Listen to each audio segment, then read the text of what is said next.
You're listening to Social Media Storytelling.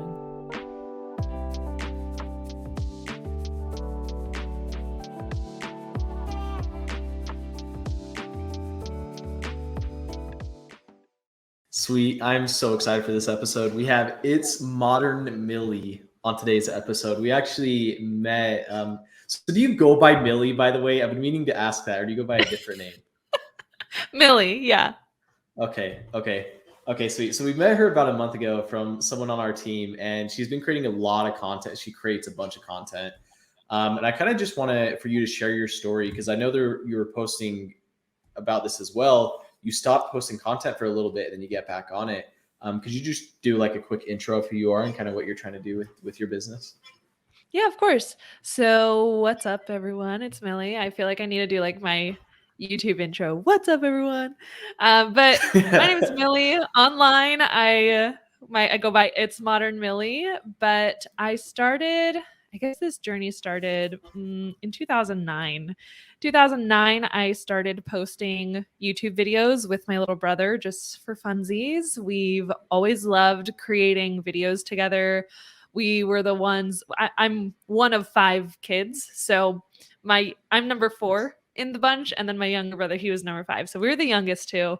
We would always grab my parents' camcorder and just like make videos, do magic shows, lip sync to Britney Spears and NSYNC and all the stuff.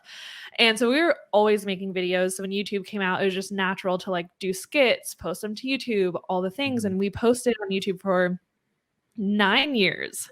And it was like on and off for 9 years, not like super consistent, but on and off for 9 years. We loved it. But of course, as we grew up, became adults, I went off to college and then he did college. And then we both got into relationships and we just like became our own people. I was going to school to be like a dancer, and I got this really bad foot injury where I had to drop out of college because I lost my dance scholarship and had to go. I got thrown into the corporate world, and my doctor's like, hey, you're going to be on crutches for probably a year. So you need a sit down desk job. So that's when I got like a desk job, and being in the corporate world, which is something like I never pictured for myself. It wasn't horrible, but it wasn't what I pictured for myself.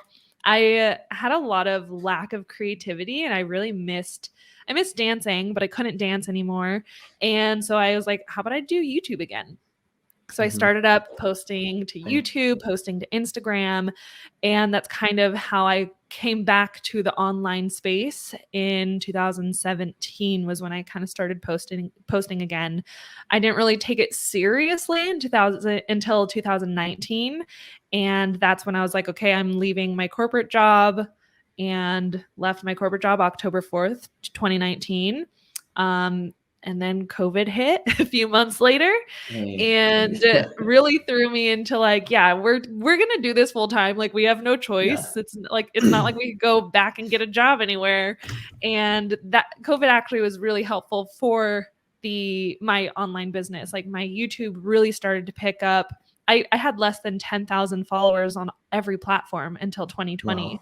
And 2020 was when the snowball started. And all of a sudden I was like, oh my gosh, I got 10,000 followers, 10,000 subscribers. And then like 50,000. I was like, oh my gosh, this is so cool.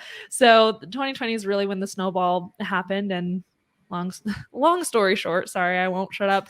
But now I'm here. That is great. So I didn't know that about you. Does he still record video content, or is it just you? No, he doesn't, but I miss it. It's so funny. He actually was texting me this morning, and he texted me a bunch of like our old videos, and he was like, I miss it. And I was like, dude, if I match your corporate pay, will you come back and revive our old channel with me? Like, let's do this. That would be awesome. And see, it's such a cool story too, because I forgot to mention, but this episode is how to create authentic content for social media. And I kind of want to dive in. You started in 2009, and there's a lot of people that like started a month ago and they're like, how come I don't have over 100,000 followers? So I think you talking about like, it's taken a lot of time to like, get good at it, grow that social following. Yeah. If someone's trying to get into the space and they're trying to go after engagement, and I know you have so many tips on this on your profile, what would be the top, let's say 2 things that they would need to do to start building that community, let's say for YouTube or Instagram? So I guess the first thing I want to say is like, don't let my journey discourage you. Like, because I started in 2009 and you're like, holy crap, it took you so freaking long. Like, I don't want to do this for that long. You know, I Yeah. remember like listening to podcasts when I was in the corporate world. Like, I had a long drive. I commuted from LA to San Diego for work, and I would listen to podcasts, and they're like, yeah, it took me like 3 years to build my business, 5 years to build my business. And I'm like, Yeah. I want to do this now. Like, I'm like, Right. I don't Right. got 3 years. I don't got 5 years. So Yeah. don't let like the time frame of other people's stories discourage you. Just like start now, because when you Yeah. start now, the sooner your story can begin. So that's kind of like my first thing. And also Totally. just start creating. Even if you have no idea what you're doing, Mhm. even if it's like the wrong thing, quote unquote wrong thing. I think a lot of Yeah. people get stuck in the strategy part, or they get stuck Mhm. in their head and they're like, well, I don't know my niche, so I can't create videos until I know my niche, or I don't Yeah. know my audience yet, or I don't know which platform I want to be on. And they let all those little decisions stop them from just creating, which is just like you're self-sabotaging yourself. Like, you don't have to have everything figured out. You can just make a video about the coffee that you had this morning. Like, just do something and create. And as you create, you'll find those things that feel authentic to you and Yeah. feel like it's the right path for you. Totally. I was just going to ask, do you pre-plan? Because obviously, like, you post on your story when it's happening, but do you pre-plan your posts, or I guess how do you come up with your content is a better question. Yeah, so with my content, kind of the process, there's two ways that I come up with my content. One Mhm. is content research, and two is audience feedback.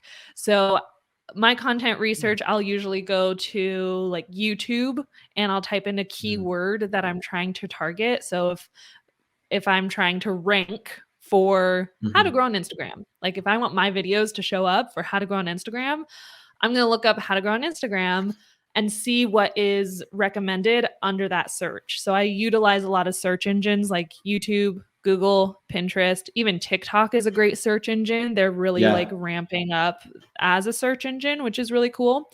So I would just like pick your industry, go to a search engine and type your industry there. So travel, right?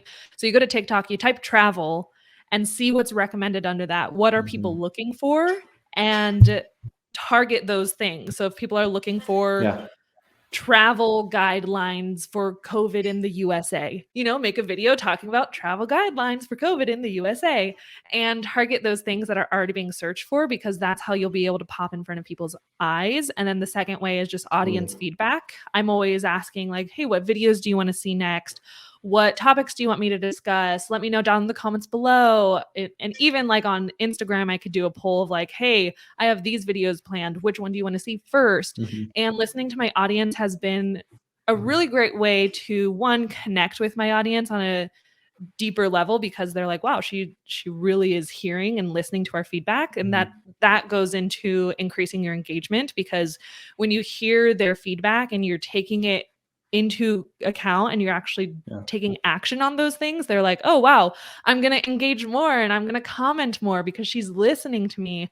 And it just Awesome. makes my content overall better, because Right. my audience sometimes know more than I do, or they know what they're Yeah. struggling with more than I do, because sometimes I just get so stuck in, oh, they only want to see stuff on Instagram Reels, and I'm like focused tunnel vision on one thing, and then somebody will leave a comment being like, hey, can I see your YouTube process? Like, how do you come up with video ideas? And I'm like, oh my gosh, why didn't I think of that? So your Yeah. That's awesome. audience knows you really well. Totally. And I think too, so one thing that I see creators do a lot is they'll either post content that like it's more research content where it's like education, and then they don't post anything about their life. When did you figure out, because you do a good job of this, like your birthday was the other day and you posted birthday content, and then you still Yeah. post like the educational content. When did you figure that out? Because people still haven't figured that out, that not to have a separate Instagram with your personal life and your business. So I guess when did you Yeah. figure that out? Yeah. I don't know if it was like there's like a moment where I figured Yeah. it out. It was more so there was a moment that I was just tired and exhausted and burnt out of posting about the same thing. Right. And I was just like, I was starting to feel like, oh, people only follow me because I teach Instagram and they only want to see Instagram. And so like I was kind of telling myself that lie, like nobody cares about me. They just want my brain Yeah. or they just want my content. And so I was just so burnt out and exhausted. I was like, I'm just gonna like start posting whatever the heck I want Hmm. and be a little bit more strategic. So about trying to think of how I kind of break it out. You have like there's your content is a pie chart, right? Yeah. And I try to do like 80% of my content is related to my niche, and then 20% of my content is more like self-gratifying, just whatever the Mm, heck I want to post. It's me, my right. lifestyle, or what I did that weekend. And so like little bits of it are parts of me and my life. And then that Yeah. 80% that goes into educational content, entertaining content, inspirational content. So it's kind of circling through my content pillars within my niche while sprinkling in a little bit of my lifestyle throughout. That's awesome because I see again. I see it so much. I'm even a hypocrite of it. I did it a year ago. I started an Instagram account that was like about Storyy, but it was like me and my business life and then my personal life. Then I combined the twos, and it worked just way better. The engagement went up, everything went up, and then it was about I think like 6 months ago. We're like, why? What are like the two reasons why someone will follow you? And we said, well, because they want to get to know you, or they do know you, or you know something. So I think like you're like the prime Mm. example of like creating that content, but also having yourself inside of the content, what's going on with your life. Because it's funny, but people do care, right? Like I've never met you in person, but I told you happy birthday. I know Yeah. like the co-founder told you happy birthday. Like we care about that stuff. We want to make sure you have a good day and stuff. So I think it's huge. And as we keep talking about authentic content, have you ever felt yourself with like, let's say the more educational content, have you ever felt yourself not being authentic, or are there ways to avoid being unauthentic as well? Yeah, I think for me, tone of voice Hmm. is a huge indicator of authenticity. And Yeah. I don't mean just like the way you type your brand messaging, but I literally mean like your voice, like your Yeah. talking voice, how you're showing up on camera. Because Totally. when you start talking to your camera via your Instagram stories, your Instagram reels, Hmm. or your YouTube videos, when you start talking to your camera like you're talking to a friend, that increases authenticity, Yeah. which seems like a no-brainer and like a no duh type of a thing. Right. But on the other hand, I noticed like I would watch back videos of me when I first started and I'm like, Yeah. why am I talking like that? And I Yeah. had like this almost like customer service voice or like this Yeah. YouTuber voice that I was trying to do.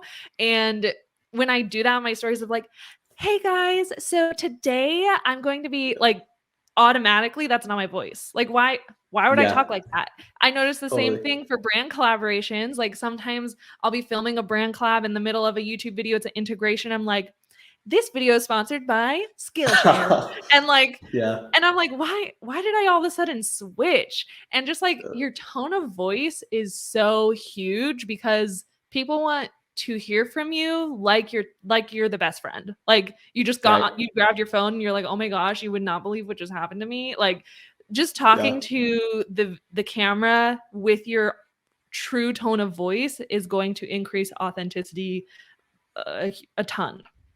That's awesome. So the reason why I laughed is because like I think it was our second episode.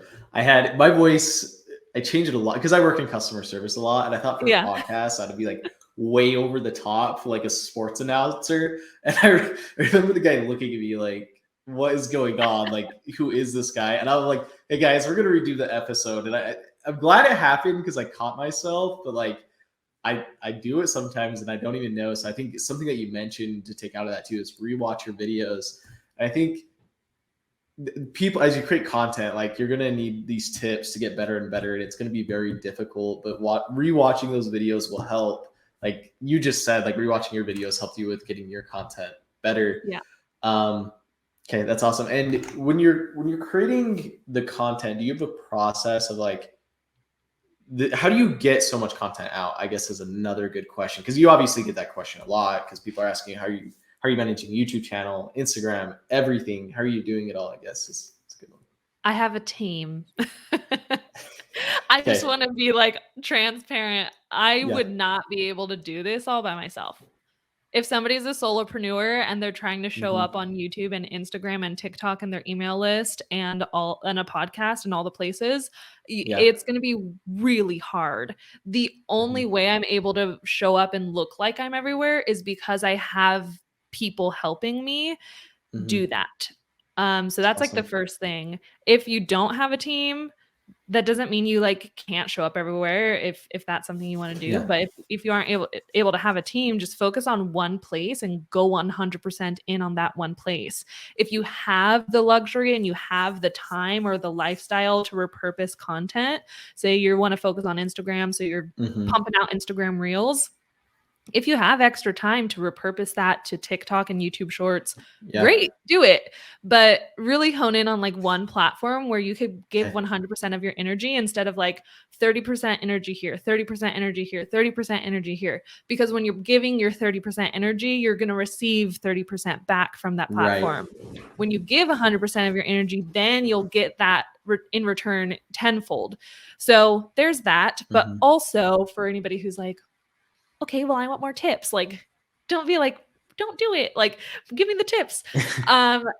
For how I'm able to kind of like show up everywhere. First thing is I really love long form content, and my long form content, it's basically just any content style that's maybe 10 minutes or longer. And I consider my YouTube videos to be my long form content. And then what my team and I do, we repurpose that, or we chop it up into bite-sized pieces to repurpose onto other platforms. Totally. Not necessarily for growth strategy, but just to look like, hey, I'm here in all these other platforms. Right. So maybe the YouTube video, I write and I script all of my videos. That's all me. My YouTube videos are all me. And then I send the script to my blog guy. So he turns it into a blog post, fixes it up with all the SEO stuff. And then that script gets sent to my Instagram gal. And then she'll turn that script into like 1 to 3 different Instagram carousels. So it's educational posts. And then video editors will chop that YouTube video into short form video, maybe like 60 seconds that we can repurpose onto Instagram Reels, YouTube Shorts, TikTok. So one long form piece of content we use as a blog post, multiple Instagram posts, multiple Instagram Reels, and a newsletter that we send to the email list subscribers of like, hey, here's what you missed out on, or even like 5 tips for growing on Instagram. To TLDR, like you don't want to watch the video, fine. Here's your 5 tips anyway. So long form content has helped me a lot with showing up everywhere because I'm able to turn it into bite-sized pieces. If you don't have a long form channel or long form type of content, just batching content with reels specifically on days where I'm feeling it. I'm like, okay, cool. I'm gonna film 20 reels, and I just like, I'm in the mood. So I'm just going to film as much as I can. And that's going to last me for a few weeks because I'm like, okay, I only post 2 to 3 reels a week. That's going to last me maybe 5 to 10 weeks. So kind of going with your mood. And if you're in the mood to batch reels, crank out as much as you can and let it last you as long as possible. And I think those are good few tips. No, those are really good. And there's 2 things that you mentioned. The first thing was you use the long form content, but it's not your growth strategy. Because we have a bunch of clients that do YouTube and then they turn it into reels. They still perform well, but when they take the time to like record a video specific for Instagram reels, like they record a 60-second video, they outperform those guys by like 3 times the amount of engagement that the long form. So I'm glad you mentioned that, because like you still want to do it because you want to be there, but like don't make that your own growth strategy. I think that was awesome. And then dang it, there was something that you mentioned at the end that was really important. I want to talk to you about it. Oh my gosh, I forgot. Okay, so I guess just that was the biggest takeaway for me.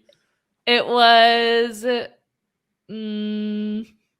batching content. Talked about batching content. Oh yeah. Okay, so you said if you're in the mood. So a lot of like a lot of people like record a video every single day. And I think I'm not that type of person. I think I have to be in the mood to do it. Yeah. I just love that you mentioned that, because like I'll try to record a video every day and like I won't post every video because like I just wasn't feeling it that day. How many times a month would you say you're feeling it to because not everybody loves recording video. Like, oh yeah. how often is that? No. Okay. With YouTube, I have to force it. So Yeah. YouTube, I can't always feel it because I have brand collaborations where they're like, you actually have to film and we need to approve the content. So for YouTube, I kind of have to force it even if I'm not in the mood. But for Reels specifically and short form content like TikTok, YouTube Shorts, maybe once a month I'm feeling it. And it's going to be different for everyone based off of one, like your lifestyle, how much free time you have, but also two, your hormones. So like, let's just say very generically male versus female, they have very different hormones where like maybe you could feel it every day. Like every day you're like 10 a.m. That's my time where I'm like, I don't think I am. I think I've told myself that, but I think it's like maybe once, 2 times a week that I can get one done, so you could probably do once, 2 times a week, but sometimes for women or people who have a cycle, they only are inspired for maybe one portion of their 30-day cycle of like, oh, these 5 days, I'm really inspired to be on camera. And then it goes away for an entire month. And I think people just need to realize like that's normal to just not want to do certain things. And just like, when you feel like it, do it and get it done. I'm so glad you mentioned that, because especially like, you know, with mental stress, like people think like they have to keep doing it. And I think like making sure you're in a good mood, that it feels good to you and you're recording the video is huge, because you can really tell a difference between like a good video and a bad video. And it really depends on like how you were feeling that day. So that's awesome. Okay. So this has been a really awesome episode. Is there anything that you want to go over, any tips that you have for someone that's already creating content to make their content better, or anything else you want to talk about?